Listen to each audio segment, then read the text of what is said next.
Firestorm, man. Nobody calls Han Solo a bitch. Bring him on. I prefer a straight fight to all this sneaking around. I don't know where you get your delusions, laser brain. Oh, come on, bro. It's the wars. You know, when you call your shot, it's important not to be too boastful. Forget that. Told you. This is The Wars and More. I'm Joe, and of course with me is my good buddy Doug. Hey Doug, how you doing this week? Doing pretty good, Joe. Apparently not as good as you are, but pretty good. Hey. When I'm right, I'm happy to be right. And I've been wrong a lot. Oh, when it comes to Star Wars. But when it was the like week after week of like the trailer's coming this week, it's coming, sources say blah blah blah. Oh yeah. It was like, hold on. Let's think about this here. Disney. How does Disney roll? And when I said, hey, Mulan, give it a couple weeks after Mulan, then we get the trailer. Right. I mean, I didn't think, wow. I'm just happy. Yeah, of course. Nailed it. Then we get this random Tuesday morning. Here you go. Yeah. No fanfare. Just, hey, look, trailer. Yeah, exactly. And we knew when the, last week when we got the Entertainment Weekly release. Right. It's like, we're right on if they are going to do a trailer, it's coming. Yeah. It was, when you think about it though, it was pretty, I think on the nose, actually 6 weeks out. So, kind of makes sense. 6 weeks for the trailer for the series. Yeah. Kind of falls in line there. Yeah. I mean, I guess one thing that's got people too is it's like, you almost see a trailer for the next season when it comes to TV, like the last episode of that season. Like you see a trailer for next season. Right. But most of those shows aren't produced as well as this one. Right. So exactly. I mean, this is not your standard TV. No, this is the best TV there is out there is what this is. Ever. Yes. I mean, as far as like production quality, this is far and above, most TV ever made. Yeah, totally. So, yeah, they probably weren't ready. Right. So, but, well, I mean, let's do the obligatory overall. What do you think? Okay, well, overall, I think it's clear that this show is going to be stepping out. It's we're going to be expanding worlds that we're going to. We're going to be clearly we're going to be seeing new characters. I have a feeling the story's getting bigger, which kind of cool.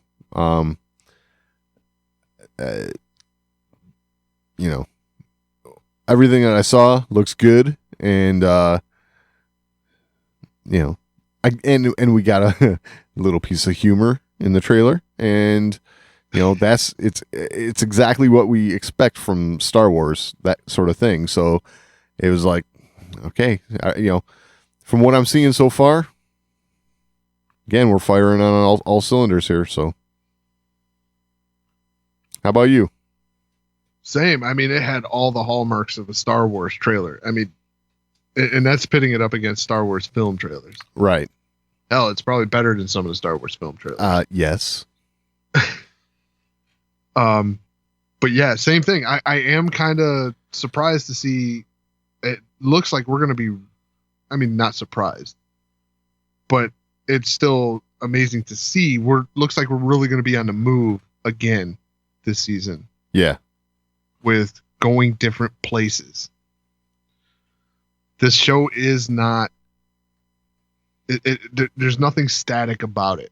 Right. You're constantly seeing new terrain, new worlds, new environments. Yeah. So I dig that. And we're reminded why too with the audio from the armorer. This is the the task that you've been tasked with. This is what you need to do. Find this child's people, and we Yeah, it was that whole, hey, you thought taking this on was a good idea? Yeah, exactly. Right. Yeah. This is going to be a bigger deal than you thought it was. That's so, but it was a nice kind of reminder of, and we all knew it, but it's like, okay, this is where we're going. This is the direction that we're headed in. And it's clear from all the different settings that this is going to be a journey. So, okay. So we've got our overview. Yep. Standouts. What stood out to you? Well, there was a lot. Oh, let's go down the list. Well, let's see. I'll say this. First thing that stood out to me is the work of the composer. Oh, yeah, okay. Dude, when have we ever heard a didgeridoo in the beginning of a Star Wars trailer? Like, this trailer started and it's doing the modern day cinema single piano notes. Right. And it's like, wow, this is predictable. And it's like didgeridoo. It's like, okay, now you have my attention. So Ludwig is just, dude, blowing me away. Oh, heck yeah. The music in this trailer, it's awesome. It feels like Star Wars, but it feels fresh. Right. He's definitely paying tribute to John Williams, but he's doing his own thing. So feels appropriate, but fresh. Right. So that stood out to me. Didgeridoo, man. Just saying. So, I guess for me, the first thing that got me, was, we see, I'm gonna kind of stay on this lots of places thing here a little bit because, a lot of contrasting things, right? What we see a Bantha with a Tusken Raider on it. We first saw this like dark cityscape kind of thing, which I'm not quite sure where that's at. But then from what we have to assume is Tatooine, we see this snow planet, ice planet. Which, it's got to be Hoth, right? Well, a lot of people are speculating Ilum, which kind of makes sense when you're on a quest with the Jedi kid. So, yeah. Yeah. So, do you think we see? I mean, we would have to see at this point that Ilum has been utterly devastated, destroyed. At this point? Yeah. No. Oh no. No. Well, yeah. No. Well, yeah. Wasn't Ilum harvested initially for kyber crystals for the Death Star? Well, and that's why Ilum becomes Starkiller Base. Right, but isn't that why? It was an easy target because it was already harvested for the kyber. Well, yeah, they definitely used the resources from Ilum. So Ilum would have been pretty tore up. Yeah, maybe. I mean,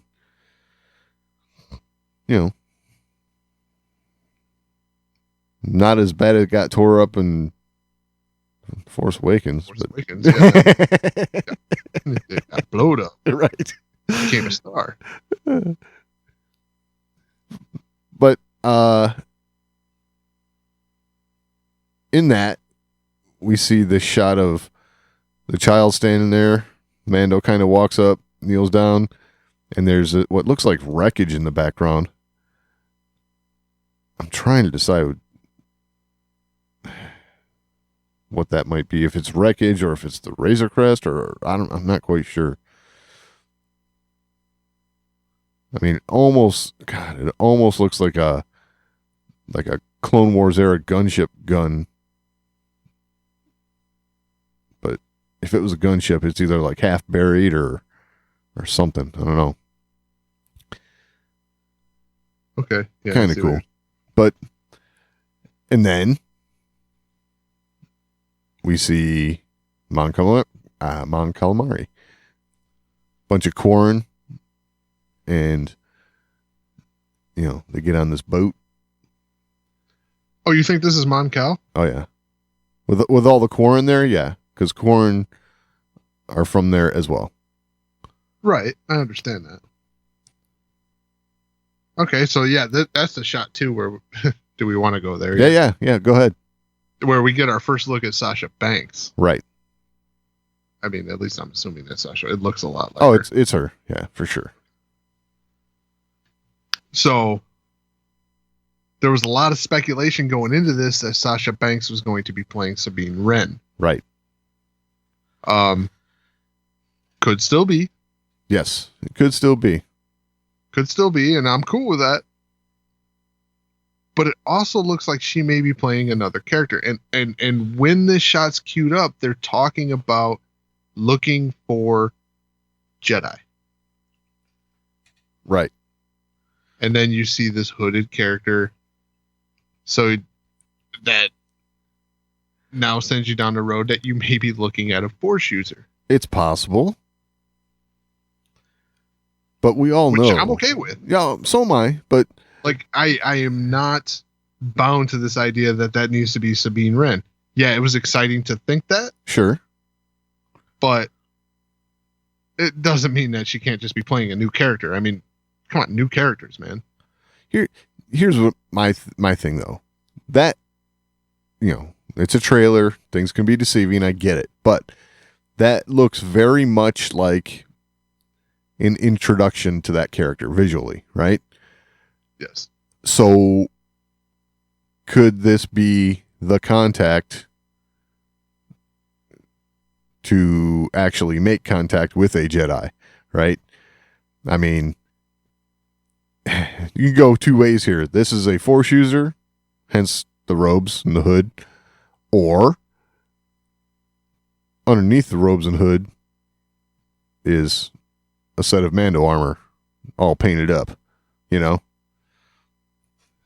Oh, I mean, like, and when you look at her, as you move frame by frame through this, there is a shot that her shoulders look a little broader than her shoulders actually are. Right. So there could totally be armor under there. Yes, and we all know, right? You mentioned this before. Sabine Wren is no stranger to ditching the helmet. So. Oh, yeah. I mean, she really only wears it when she's in combat. Yeah. Outside of combat, and some sort of mission that's going to lead to combat, Sabine didn't really wear her helmet. Right.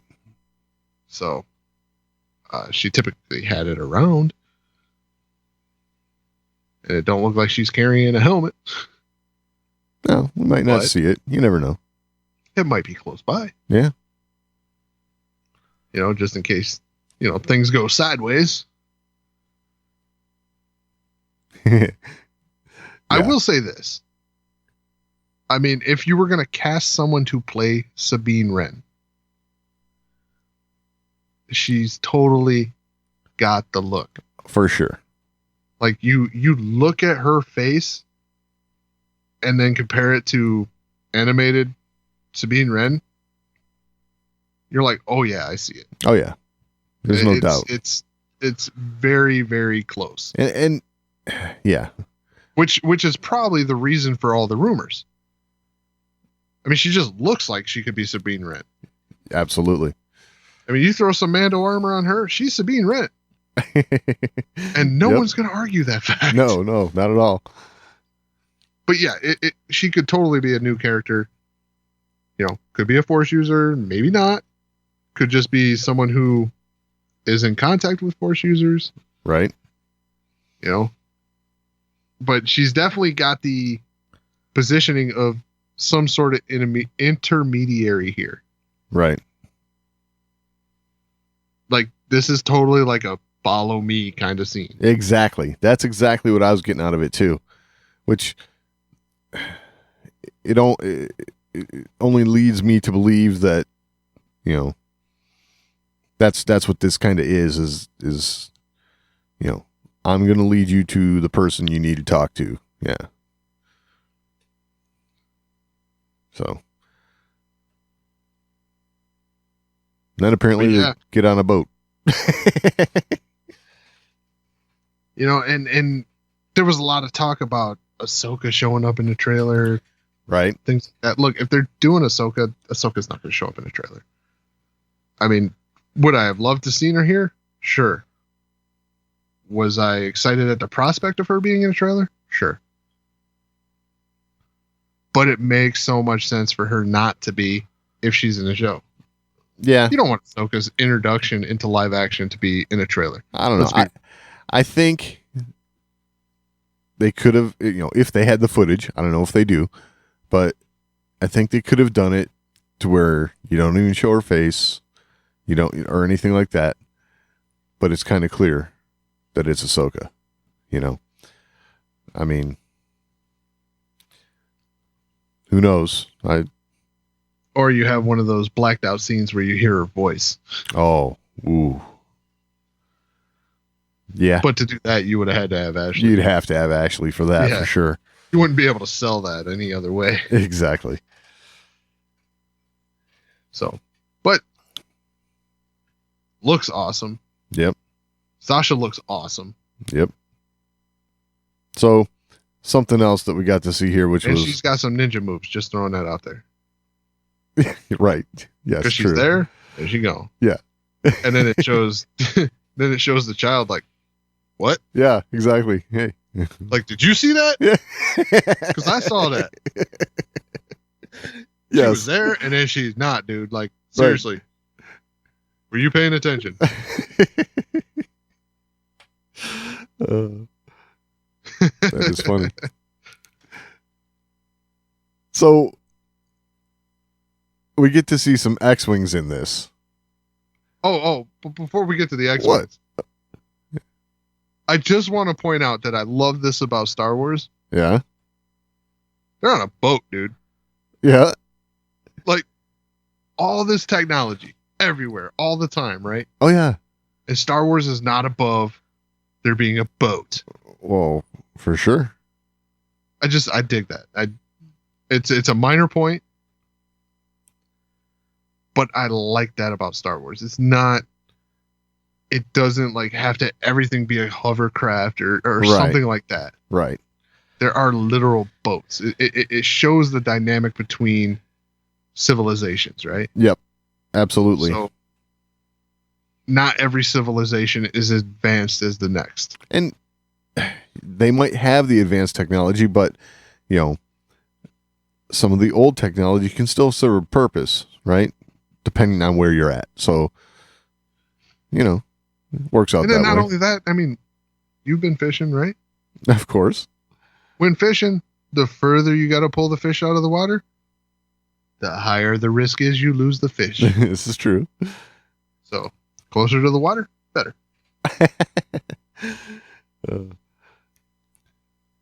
So anyway. X-Wings. X-Wings, yes. Always love seeing these classic X-Wings. So, don't know what this is all about. I mean, if Mando's like being escorted somewhere, I mean, is he working with the New Republic or? I have a feeling this is one of those. He's going somewhere. they're like, okay, who the hell are you? Right. All right, we're going to follow you in. It doesn't look like they're geared up for combat. No, not at that point, for sure. Then we see them swooping around this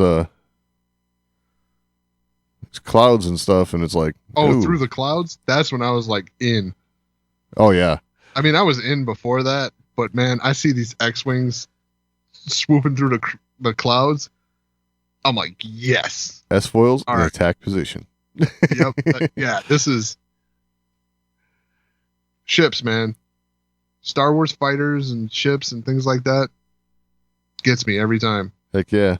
So you see these things come swooping in over the clouds. I'm like, yes, this is Star Wars. Here we go. Heck yeah. Well, we get our we got our first look at Grief Karga and Cara Dune from the photos last week, and here we see them together. Looks like they are on Navarro. So, I would Gray confirmed. Yes. And I guess we're left to assume that he's kind of reorganized the guild or something, Yeah, I look at this shot in a still. Uh-huh. And you look at Kara and she's like looking at him like, hey, how you doing? And Grief Karga's like, the hell are you doing here? Like, come on, man. Are we really going to do this? Like, I got these new threads. Right. I really don't want to get holes in them. Yeah, exactly. And she's like, yeah, we're going to shoot some shit.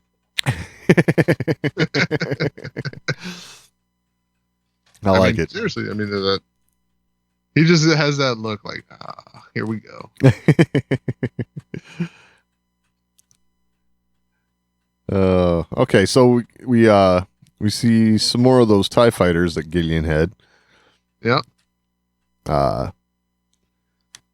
Not sure where they're at, but interesting that there's several. And it's a nice setting of the stage, right? You saw X-Wings. Right. So now you see some TIE fighters. Right.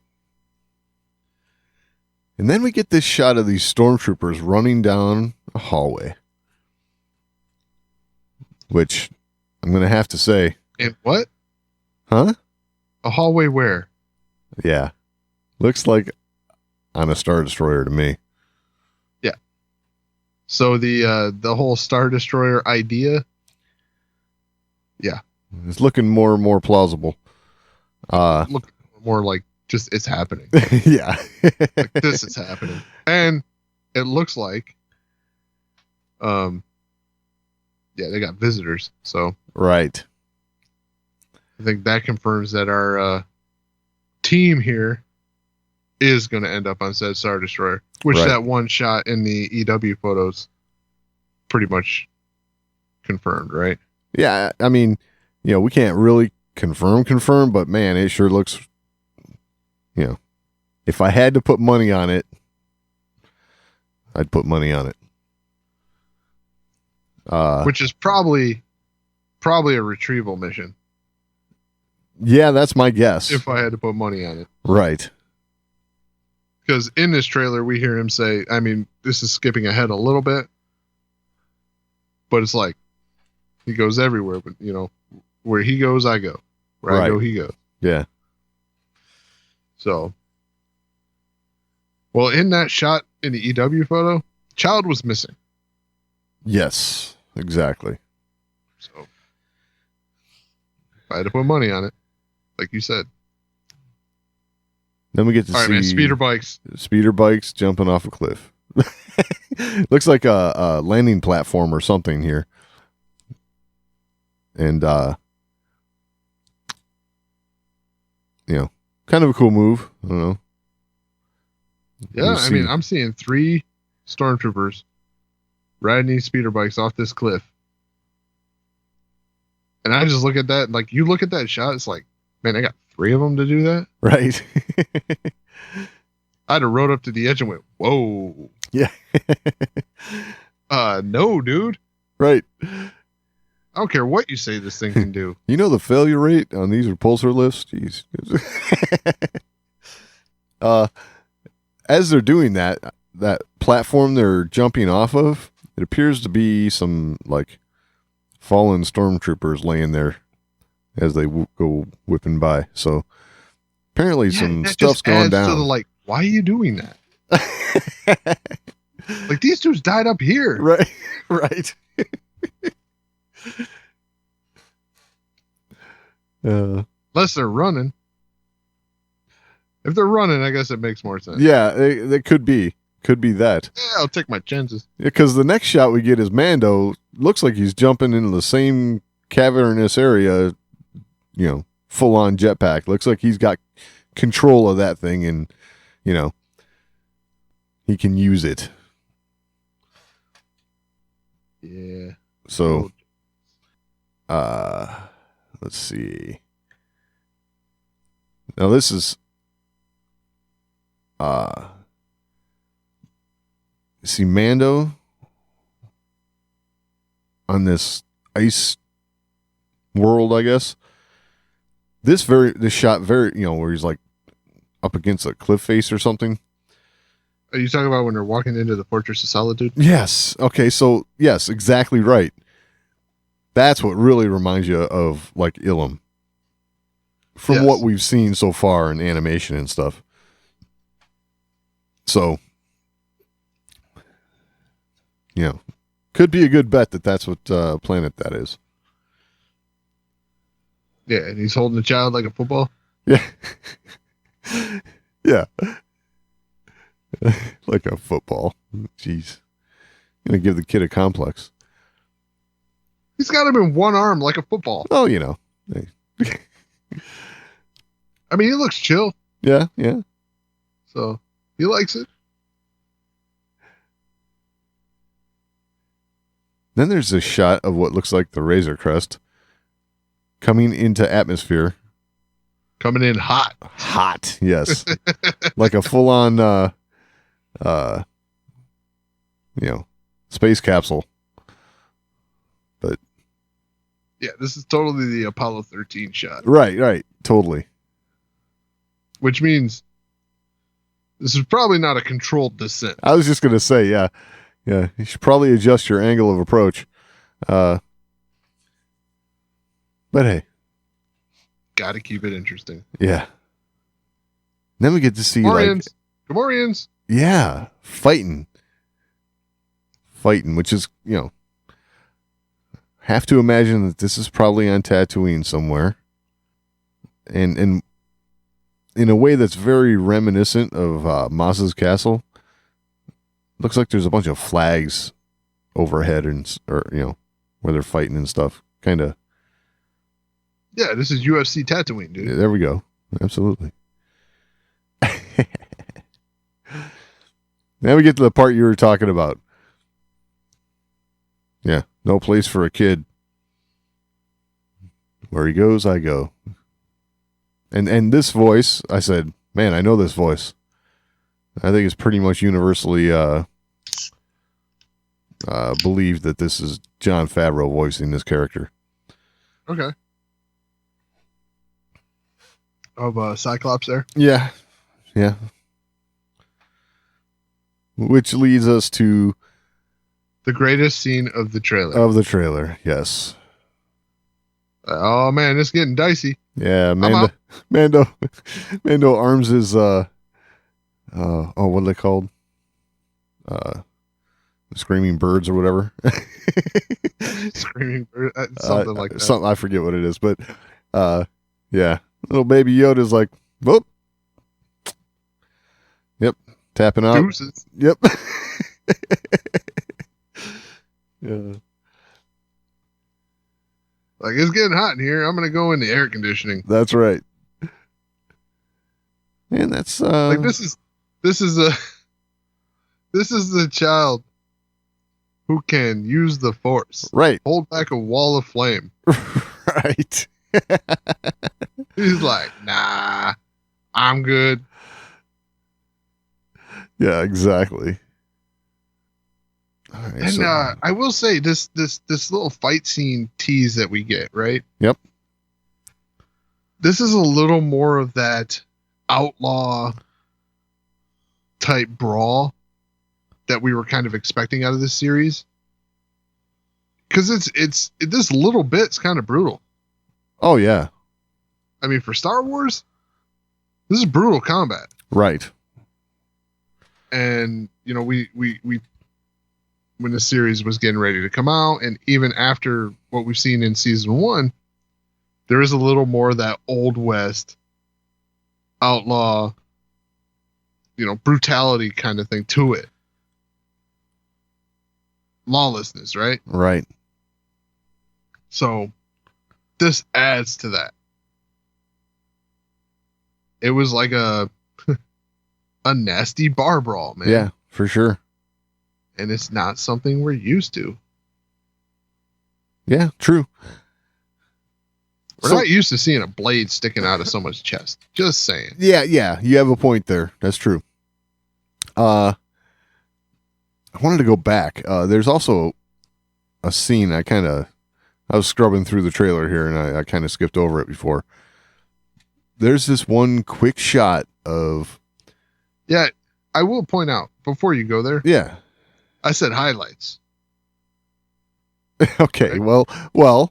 And then we frame by frame the whole damn trailer. Almost. Here, I got this one. I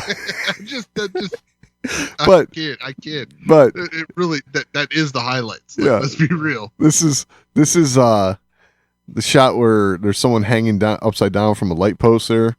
It looks like Mando shoots out the light and all that, but in the bright flash, you see a bunch of like graffiti all over these buildings.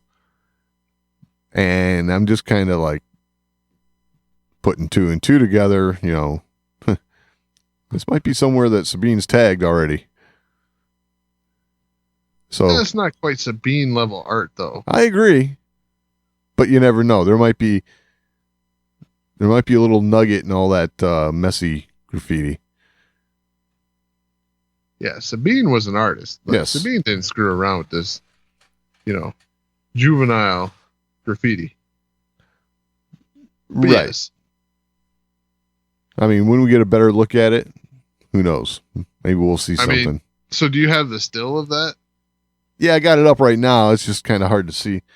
I mean, it totally looks like 3PO down there in the, not total bottom right, but 3PO. there's like a yellow face. Oh, yeah. Okay, I see that. Yep. In front of like what looks like a crude stormtrooper. Yeah. I mean, I'm just thinking that, maybe not in this shot, but maybe somewhere amongst all that graffiti, we see the, Rebels insignia. Phoenix Squadron tag. Yeah, exactly. But who knows? I mean, maybe it's wishful thinking, but it's also kind of falls in line with, what we know from Dave and stuff. It's kind of crazy. This dude's hanging upside down. He shoots the light out. Yeah. I want to see that. Yeah. But I don't know. Overall, I'm excited, man. I am thrilled that the story's getting bigger. I'm liking what I'm seeing so far. All right, I do want to address one of the rumors. Okay. Because, when you frame by frame it, I kind of see what they may be talking about here. Mm-hmm. And there is a shot of Mando on a speeder bike. Oh, yeah. And in this shot, it looks like he's got Boba Fett's jetpack and helmet. Yeah. And, I mean, it is tough to see, but once someone points it out, it's tough to unsee. Right. That's the thing about it. And that may be the trickery here. Right. But I've seen lots of alien pictures and UFO pictures that look just as good. I'm just saying. right, it's totally not a good shot at all. There's no crisp shots of this. Right. But when you frame by frame it, you're like, yeah, it could be. It could be. It could be. It also could. It also might be BS. Right. But yeah, it totally does look. Once it's pointed out and highlighted, you're like, yeah. So that's not that would actually be confirmation to me that Boba Fett is not going to be in this series. Yeah. I see what you mean. You just got to wonder, who did he take the armor from? Who's he taking it to? What's going on with that? Because, I mean, if it's Beskar, well, we kind of know, Mando's about collecting that, so that could be a thing. Hard to say,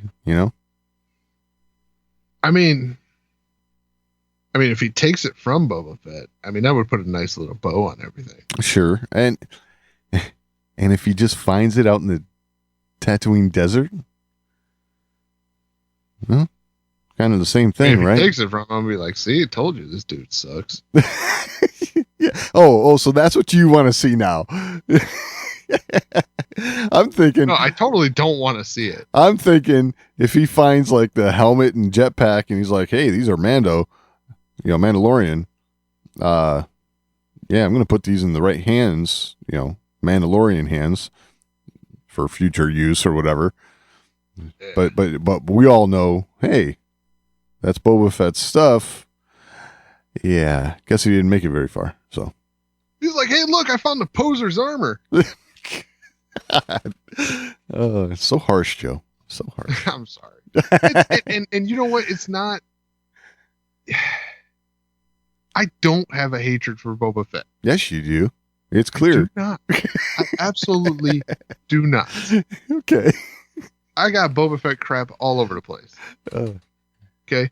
Because he looks cool. Sure, he looks Period. cool for sure. And that's that. End of story. Right? He's not an amazing character. He just looks cool. Uh-huh. I've got Stormtrooper crap all over the place. These guys don't do very well. Especially but I like the way they look. Yeah, true. And actually, they did better than Boba Fett. Right. There's a lot more of them. There's a lot more of those guys. Some of those guys did not do as well as Boba Fett. Just saying. Especially not the guy that hit his head, right? Right. But yeah, you see where I'm going here. I don't dislike Boba Fett. Right. I dislike this. I don't believe you. Legendary status about him. Well, maybe this show will help us to, like you said, put a bow on what we know. And if they do meet, I totally hope it's like in Indiana Jones, where that guy shows up with that big sword and he's like, huh, huh, huh, huh, huh, and then he just shoots him. Right. And it's like, yep, see? You just look cool. You just want him to go out a punk no matter what. He went out a punk to begin with. I know. That's what I'm saying. You don't want him to be redeemed. To begin with, he might as well go like a punk at the end. Personally, I think he's already dead. Yeah, so do I. But once a punk, always a punk. Well, we'll see. Maybe Mando's taking that armor back to Rex, so Rex can put it on and repurpose it. Okay. I'm trying. Now you're mocking me. Well, yeah, of course. Yes. Honestly, if you found the armor and took it to Rex, it's a better story than bringing Boba Fett back. Oh, you We know better watch Rex is it. You better watch it. Potentially alive. Oh, Rex didn't get sucked up by a sarlacc on accident. right. Well, we can only wait and see. This. Have something to add to the conversation? Or you just want to let us know how we're doing? Email us, show@thewarsandmore.com. That's the best place to get in on the action. But if social media is a little more to your liking, @TheWarsAndMore on Twitter is always a good place to interact with us. And we're also on Facebook, facebook.com/TheWarsAndMore. And of course, your portal to this and everything else, The Wars and More, is thewarsandmore.com. All right, so The Mandalorian was not the only trailer that came out this week. I don't know, man. Oh, you don't know? Oh, hey, it's the only one that I was worried about. I'm just saying. I don't know, man. What else we got? What else we got? Animaniacs? Oh, nice. Yeah. Yeah, okay. Do I have your attention now? Okay, I'm listening.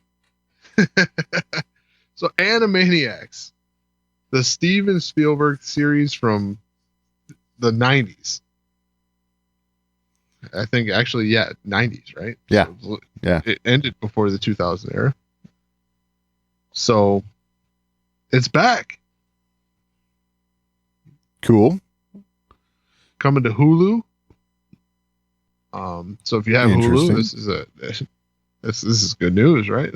Yeah, for If you sure. don't have Hulu, you need to get it because Animaniacs is awesome. Animaniacs is awesome. So what are we talking here? Is this going to be like what's the animation style going to be? Like It looks the same.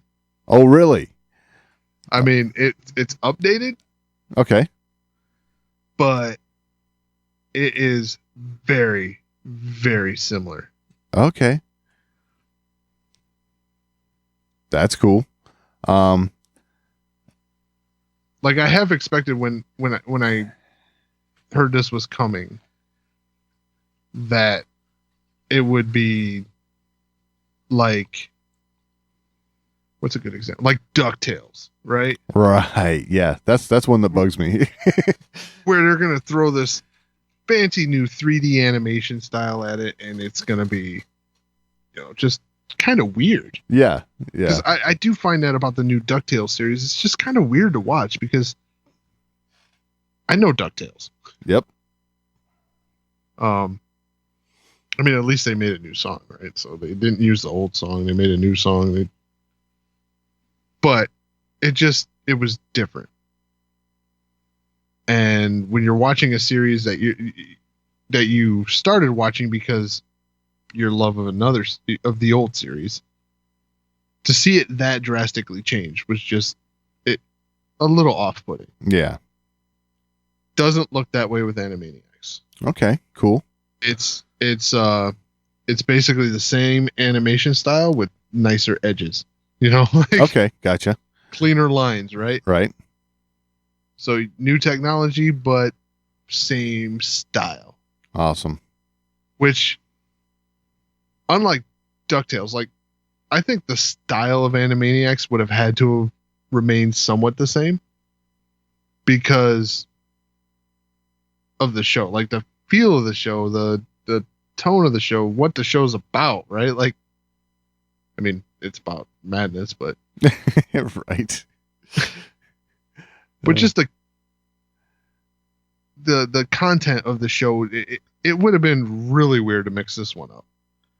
Yeah. Yeah. Because this is a show that kind of makes fun of everything. Exactly. And mice trying to take over the world. Yeah. So, are we going to have the same voice actors? Yes. Oh, excellent. Yes. And it sounds amazing. That is something else that would bother me too, is, someone trying to imitate another voice actor's voice, it's like, oh, that really works out very well. So having the same voice actors is going to be awesome. Yeah, and I gotta say, in this sneak peek that was put out, there is a part in there where Wacko says, "Oh, I can't wait to get back to the tower. I hope my Hootie and the Blowfish album that I'm downloading on Napster Nice. done." Napster. That's awesome. Oh, And not only that, but he's been waiting 20 years for it to be done. yes. Well, that's what it felt like. I gotta say, yes. I downloaded I was like, Hootie wow, and the they Blowfish. just hit on all that right there, right? Hootie and the Blowfish, Yep. Napster, waiting for the download to be done. Uh-huh. Wow. Yeah. That is hilarious. Wow. So, and, it wouldn't be right because the show said before Steven Spielberg's Animaniacs. So Steven Spielberg's back to do Right this. on. Right on. Cool. So if you liked Animaniacs, November 20th on Hulu, I know where I'll be. I will be watching this. Excellent. Awesome. All right. Trailers, things like that. We're not done yet. Oh, we're not? We're not done yet. Oh. Not really a trailer, but treated kind of like a trailer. This was very Halo to me. As Halo was coming out, it seemed like every iteration after the first one had something like this. Right. They were doing these shorts, these little mini films that kind of teased the game. Yeah. Well, Star Wars Squadrons decided to follow that mold.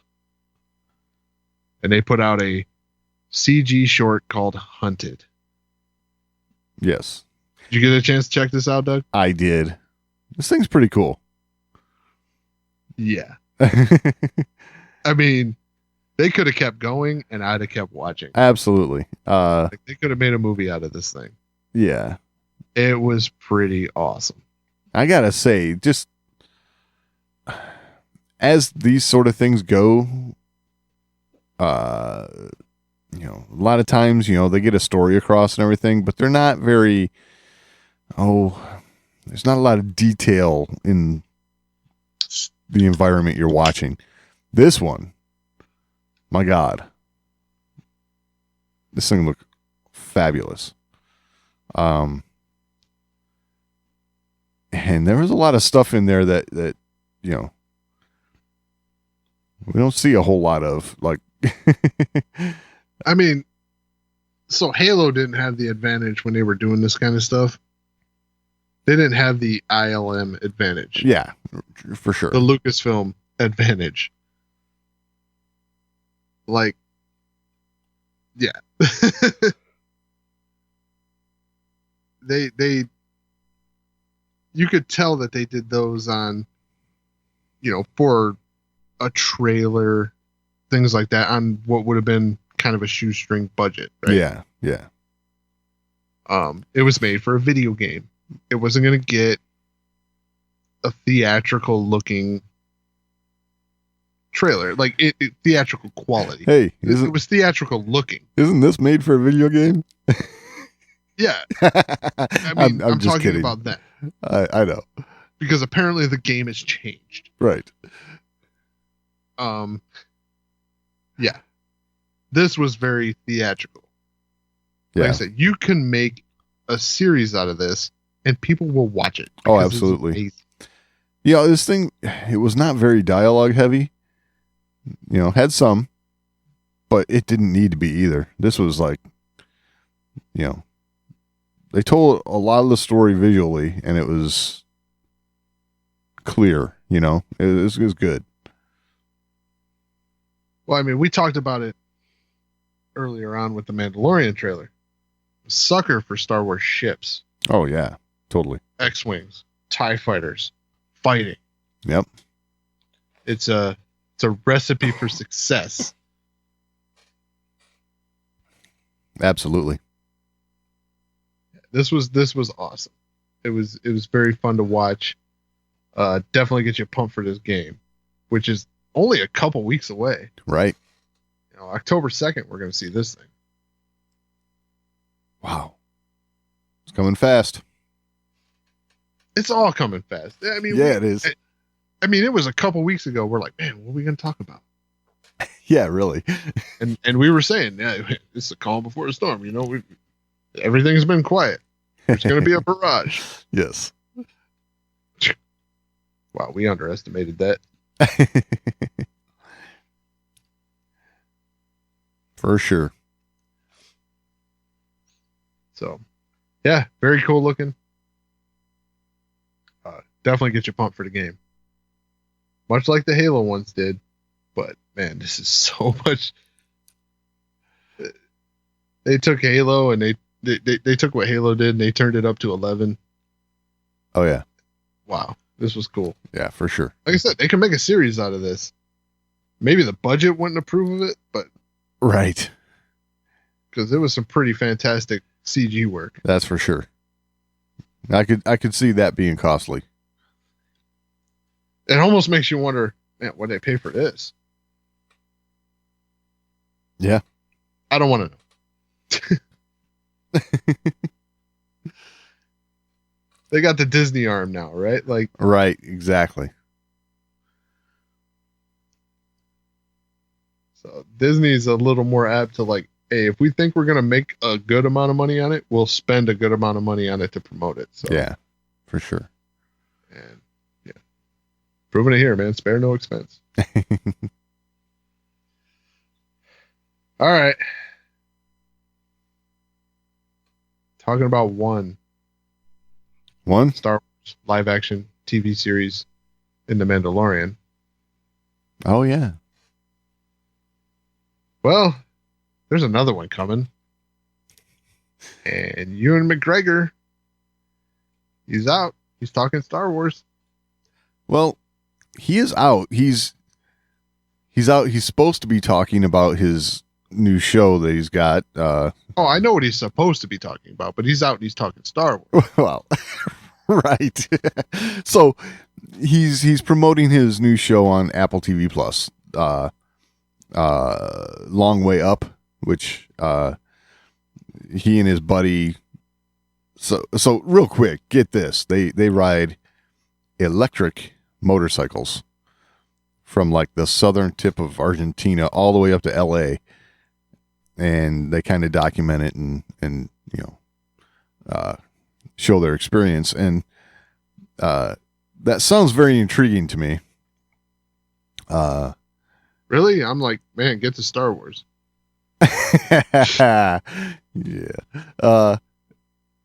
But I just thought, wow. I can just imagine that, right? Hey, look, trees, desert.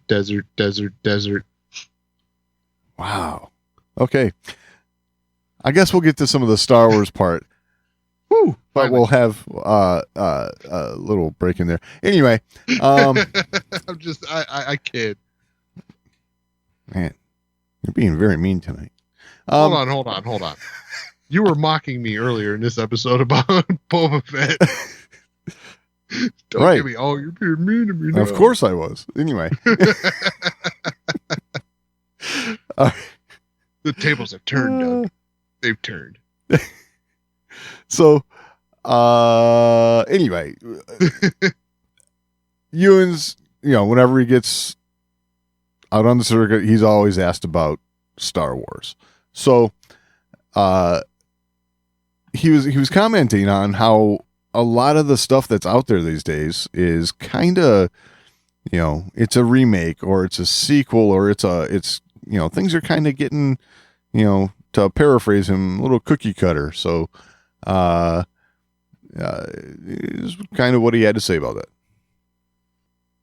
But the Star Wars thing is different. The Star Wars project's different in that it's just been a long time, and it's been a long time coming in terms of me speaking with them about it, and now sort of in development with them on it. And it is, I don't know. I think it's true to say that I'm sort of more excited about doing this one than certainly I'm more excited about doing this one than I was doing the second and third one that we did before.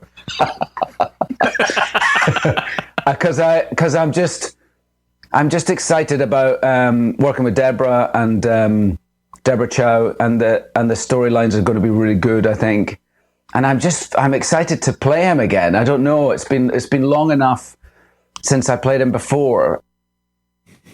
So, Star Wars is different, and it's been long enough. It's kind of funny. Yeah, and maybe a few less cups of coffee. Maybe. So I get the impression. I don't know. I have a feeling some people might not have liked how he came across there, but I think he kind of redeems himself in this clip here. You know, our films came out and they weren't much liked when they came out by the people who my generation who loved the first ones. I think the people of our generation wanted to feel the way they'd felt when they saw those first three movies when they were kids, and George wanted to take our ones in a sort of different direction. He had a different idea, and I don't know. It was tricky at the time. I remember. But now, this all these years later, now I'm really aware of what our films meant to the generation they were sort of made for, which was the children of at that time, and they really like them. So I've met people who really they mean a lot to them, those films, and they more so than the original three. And I'm like, are you kidding? But they really like them, and so I don't know. I feel like I'm more excited about it in a way. So, yeah, never mind the coffee. It gives you wings. Right. That's funny. But yeah, I totally hear what he's saying there. Yeah. And I relate to that. Like, yeah, I'm of that group he's talking about. Exactly. The younger generation. And I'm the other, right? So yeah. It's funny because, I'm closer to Ewan's age to where, see, I never had any dislike of the prequels, but, clearly there was something different about them, and there wasn't, I don't want to say there was something missing, but it was just different. Right, than the OT, clearly, but I think he's right when he said there was a lot of people that were going to try and relive what they had when they were a kid and saw A New Hope for the first time at the theater, and but that lightning in a bottle, you can't catch it over and over and over again. We've talked about that on the show before. So, but it was definitely a good continuation, as far as I was concerned. Well, a lot of that allure that would have been there for the prequels for the OT Star Wars fan would have been the whole idea of the Clone Wars, right? Obi-Wan talked about it in the original trilogy. Yeah. There was all this talk about, Luke's father being a, great warrior, right? Like, yes, best starfighter pilot in the galaxy. All this stuff. Like, there was all these things that were talked about in episode 4. Yep. And when you got the word that you're heading to that era, only initial reaction would have been, oh wow, we're going to see the Clone Wars, we're going to see this. Well, you didn't really get to see the Clone Wars. No, not the first time. Not with episode 1. I mean, in episode 2 you got to see that, okay, they're going on. In episode 3 you got to see, okay, now they're over. Yes. So I can empathize a little bit with the original trilogy fan, with that idea going into it. Right. And I feel like for all fans, like even me who love the prequels from the start, look, this is my generation Star Wars, right? Yeah, totally. So loved them from the start, but the Clone Wars built on that for me. Absolutely. Made it better. Made something I already loved even better. And I feel like for original trilogy fans that gave the Clone Wars a chance, which is a good portion of them, judging by the numbers, Right. They feel the same. This is why the prequels are kind of resurging, right? Oh yeah. Yeah, for sure. The prequels have kind of like shot up. There's this new love for them. Oh yeah. You know, and you know, a lot of people will say, "Oh, well, yeah, because of the sequel trilogy." No, come on. Before the sequel trilogy, this was happening. Yes, it was This totally momentum happening. was starting, and this momentum started because of the Clone Wars. The Clone Wars made you go back, rewatch the prequels with a new, with a new eye. You looked at it in a different light, Right. and it was better. Yeah. Whether you liked them, whether you didn't, there was a new element to them that you didn't even consider before. Because now you have this connective tissue for all that stuff that happened between 2 and 3. Exactly. And it definitely helped explain how we got from where we were at the end of 2 to 3, and it's like there was a lot in there. Clearly. It made you realize how complicated Anakin's story really was. Yeah. Like there was a lot more than just like, oh wow, fell in love with her, got scared she was gonna die. Yeah. There was a lot of contributing factors to how that all played out. Right. And I gotta say, you touched on this, what a lot of original trilogy fans were looking for when episode 1 came out wasn't exactly what they got. We're gonna, They definitely weren't looking for child Anakin. Exactly. That's the thing.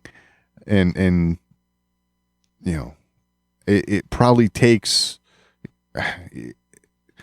I was okay with it, but I'm easygoing like that, right? Give me the story you want to tell. If it's good, which it was, I'm good with it.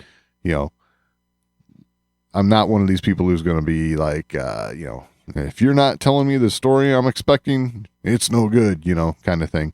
So, well, I think George was right though. I mean, it was absolutely necessary. Oh yeah, to show an Anakin Skywalker that related more towards the Luke that you saw in episode 4. Yeah, for sure. Than just a whining teenager or a raging young adult. Like you needed that innocence. You needed that look into the horizon. Yeah, absolutely. You needed that before you got the, glimpse of the dark side, glimpse of the dark side, glimpse of the dark side. You needed the, wow, how does this guy go to the dark side? Yeah. You really wanted it to be that tragedy. Yeah, exactly. And I think it was told in a way that, hey, in his early days, in his absolute youth, there was none of that. Right. There were no real signs. Yeah, okay, there were some attachment things. But how much anger did you see out of young Anakin? Oh, none. Right. Exactly. There was so much innocence there. Yeah, for sure. So much not wanting to upset anyone else. So much compassion. Yeah. Yeah. Necessary. Right. But it's just good to see that even Ewan himself can look back now.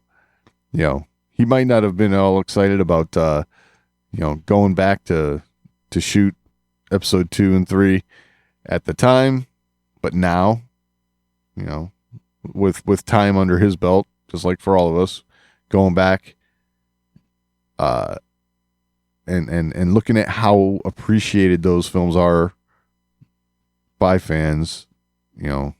It's got him excited to return as Obi-Wan. So that's awesome. Well, he was lucky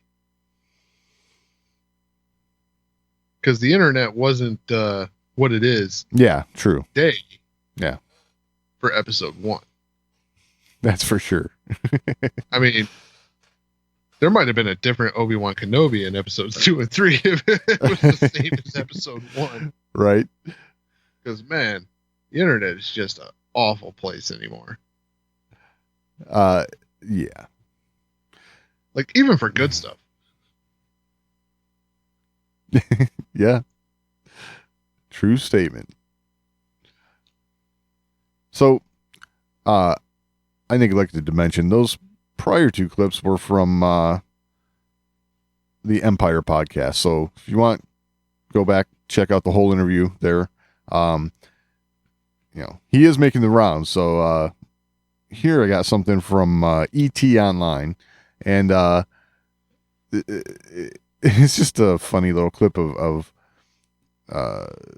Ewan was talking about, they're making this trek, they're riding up, and they had to stop at this town or whatever, and they're visiting with some locals, and he mentions that he's an actor, so they said, "Oh, what would we know you from?" And what he had to say. Did anybody see Star Wars? No. Don't think so. None of these kids have seen anything I've done. We were in the top of this mountain, this tiny little village in, was it Peru? Yeah, it was Peru. We're doing a Peru. And yes, it was amazing to meet. We were doing a UNICEF to a visit in a school that teaches the kids in their indigenous language, which was something that UNICEF are helping, and so it was nice to be up there. But then, of course, they're living a very different life than ours. Yeah. And they had not seen any of my movies, so I left in a huff. I was disgraced. It's kind of a weird concept for us to even grasp, is that people never having seen Star Wars. Yeah. Don't you think? Yeah. I mean, clearly these people are like you said, living a completely different life. On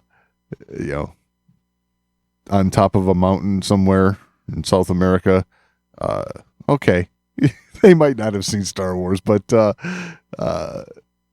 it's just not something that you hear about a whole lot anymore. That's for sure.